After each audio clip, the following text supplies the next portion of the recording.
Masha Gold, CC Gold naman. Oo. Who knows, di ba? Kung hindi gumana yung Masha Gold, why not CC Gold? Pasok na tayo sa Game 2 of this Best of 3 series, our final series of this Saturday special for week number 2. Onyx Philippines ang nakalamang kanina sa Game 1 after that late game comeback. Maka-comeback naman ba ang Aurora Gaming ngayon sa Game 2 para patagalin ang ating serye? Pasok na tayo sa Land of Dawn. Kagura ang gamit ngayon dito ni Super Frings. And if you think about it, ito pa rin yung masasabi nating mas komportable para sa Aurora. They have yung Moskov to get to the late game damage. Tapos may Lancet ka pa rin naman kay Demon kahit Edward with the Uranus. And What? Super Prince. Ipaglaro sa Kamatayan. kamatayan. Oo. Sinayaw agad pare. Level 1 pa lang. Alam niya for a fact na, well, napaflicker naman siya palayo. So that is still a net win mula sa Aurora Gaming. And napaka-importante niyan dahil yung first turtle of the game, pa-cooldown pa lang ang kanyang flicker by that time. Vertical Kala? jockey. Bumertical? Ang lala. May hilta kasing May kasama. hilda kasi. Alam mo, rule yan eh. May mga rule sa MLBB. Oo. Kapag jungler ka, lagi ka mag-start sa Hilda side. Pero Oh, may nice. advantage wala kay Light. Dito kay Kiko. Kiko, Ano buhay pa rin? Ay! What the traceless na heal pa ng Surge of Life. Pero dito naman yung ibang members ng Aurora. No way. Nag-flicker lang. Takbuhan na. Wala na yung mga greens. Mag-escape po ang Onyx. Wow! The micro coming in from Onyx Philippines. Unang-unang, I'd like to commend yung naging magandang call ni Light doon. Alam niya na wala ng traceless. Maagang flicker Jeet Kundo. Pero yung wala eh, na micro pare. Napakasakit para sa Aurora. Walang I inabot. can feel the pain nung Yura tsaka nung Chono nag-compete na ng mga spells nila. Tapos, ginanon ka ng isang Yisun Chain at wala kang magagawa. Isang Uranus, anong gagawin mo, pre? First skill. First skill First na lang. skill ka. Alam mo, parang sabi ni... nag-level 4 naman si Demon Kite. Pero ramdam nila parang, pre, ninakam tayong dalawang green play. Oh, medyo maalat. my goodness. Kumbaga may aftertaste yung team fight na yun. Sour taste. Oo, pagka nunok mo, medyo masama sa Oh my panlasa. goodness. Pero Aurora ngayon, nakakalaman ata sa turtle take. Ayun po, pumasok si Brusco. May batang likuran. Napakita ultimate mula kay Yue. Nakuha pa rin ba ni Demon kahit yung pagong late sa aksyon. Yun. Si King Kong dalawa ang makakuha ng Aurora.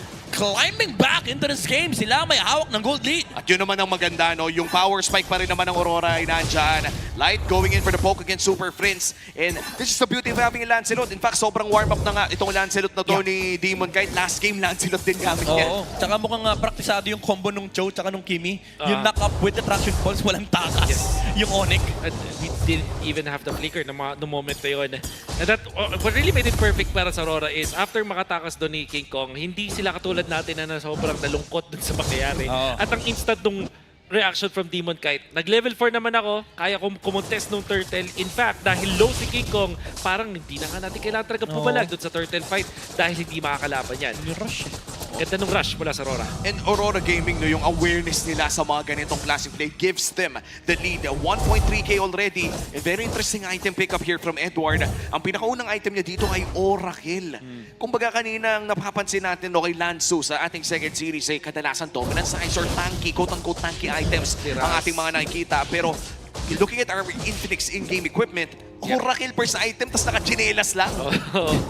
Alam din niya kasi na parang hindi naman talaga fight ready sa first turtle ang side ng Onyx and might be in the second turtle, which is interesting kasi kapag naka-funneled core ka katulad ng Yisun Chin tapos fighter ka dun sa may gold lane, gusto mong makuha yung mga first turtle. Oh, nahuli nila si Light dito with a title strike mula kay Brusco and the Tsunami Slam to pick off the show. Kahit paano may hawak na momentum ang Onyx Philippines dito sa may middle lane. Pero tulad nga sinabi ni Wolf, parang hindi pa naman kasi fight ready ang Aurora. At ang best part doon ay walang kinailangan iba tong battle spell. Ang side ng Onyx Philippines, Aurora Gaming pa rin naman ang may hawak ng lead. In fact, kontrolado din ni Edward ang kanyang wave doon sa may bandang top lane. Kaya naman sa turtle pit na ito, may uuna pa rin ang Aurora Gaming. Potentially, sa kanila din mapupunta and sinusustain lang ni Kelra itong lane na ito. Yeah. Pero parang may timers, no? May timers dito yung Onyx. Kasi lalo pag lane game na, pag lumabas na yung antique crash na kay Edward, Ay, parang may damage problem din yung Onyx. Pero get Demon Kite, hawak na yung pagong dito, Kirk.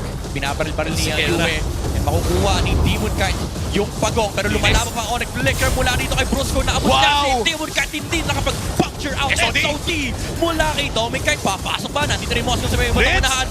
Double kill para kay Edward. Tumumba pa si Super Prince, 4 na nawala sa Onyx. ROI na ROI doon sa SOD mula kay Domenkite. Ang dami nila nakuha kill, nakapag-plato pa, may turtle pa. Parang kompletos recados pala yung nangyari doon sa Aurora. It's the perfect scenario para sa Aurora.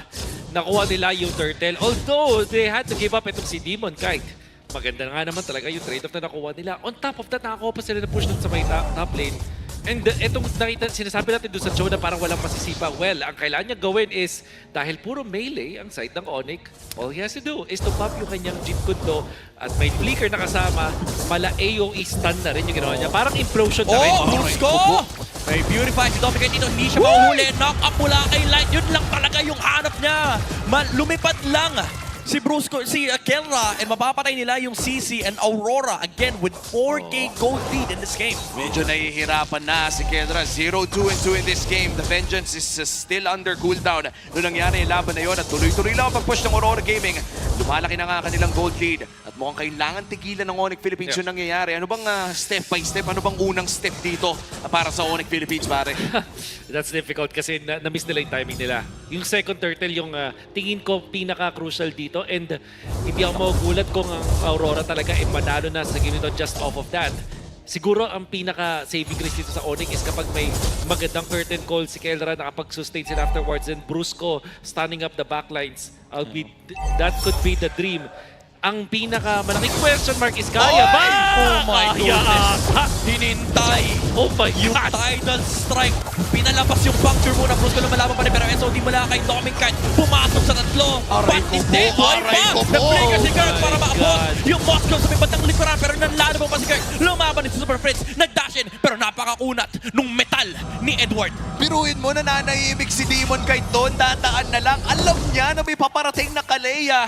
Pero natimingan pa rin yung Thorn Throws and no escape mula dito kay Demon Kite. Nag-iinit din si Kuya mo, Brusco. May nagtanong ka kung ano yung step-by-step process. Sinabi ko mahirap. Sinabi ko halos imposible. Onyx may impossible. Magic eh. Magic, may magic eh. Alam mo, minsan yung mga magic dapat di nire-reveal yan eh. Bawal ka magkaroon ng step by step sa Onyx, magtiwala ka lang. Pero to, tiwala si Edward na ang taas ng sustain niya with the brute force, Oracle, mataas ang kanyang resilience. So, literal, parang walang kill threat kay Edward ngayon. The unkillable Uranus. Oy, ayun lang. Tinubukan. Ni Brusco. Baka nag-dash out lang kasi may brute force. Ang bilis bumawala nung tsunamis lang. Tinesting yung kahunatan dito ni Edward. And looking at our infinite sandcam, yan naman talaga ang itsura ng nagawa YSS. But traceless lang. Napakalinaw, napaka-smooth. And, well, napakasakit at napakakunat din ni Edward. Kaya naman kontrolado pa rin ng Aurora ang larong ito. Makakakuha ng Torre doon sa may bandang itaas. At huwag natin kakalimutan, yung tatlong pagong ay napunta din sa kamay ng Aurora Gaming. At mukhang babakuran na rin nila yung purple buff ng Onyx Philippines. Sana magkaroon din ng handcam yung mga Uranus players, no? Oo. Ang dami sigurong pinipindot niya, no? Oo. First kill. First Yun kill. ang literal Shot. smooth lang. Check shop, check shop. Oh, nako, ito na yung ito na yung masakit sa ulo ng Onyx. Buo na yung plate armor or dominant size, depende kung anong trip ni Edward Pilin, pero malapit nang matapos yan. So, parang ang dami na mawawalang damage sa Onyx. Yeah, and isa pang pwedeng mabuo in just a few minutes or few seconds even itong kay Dominicate, the Trinity.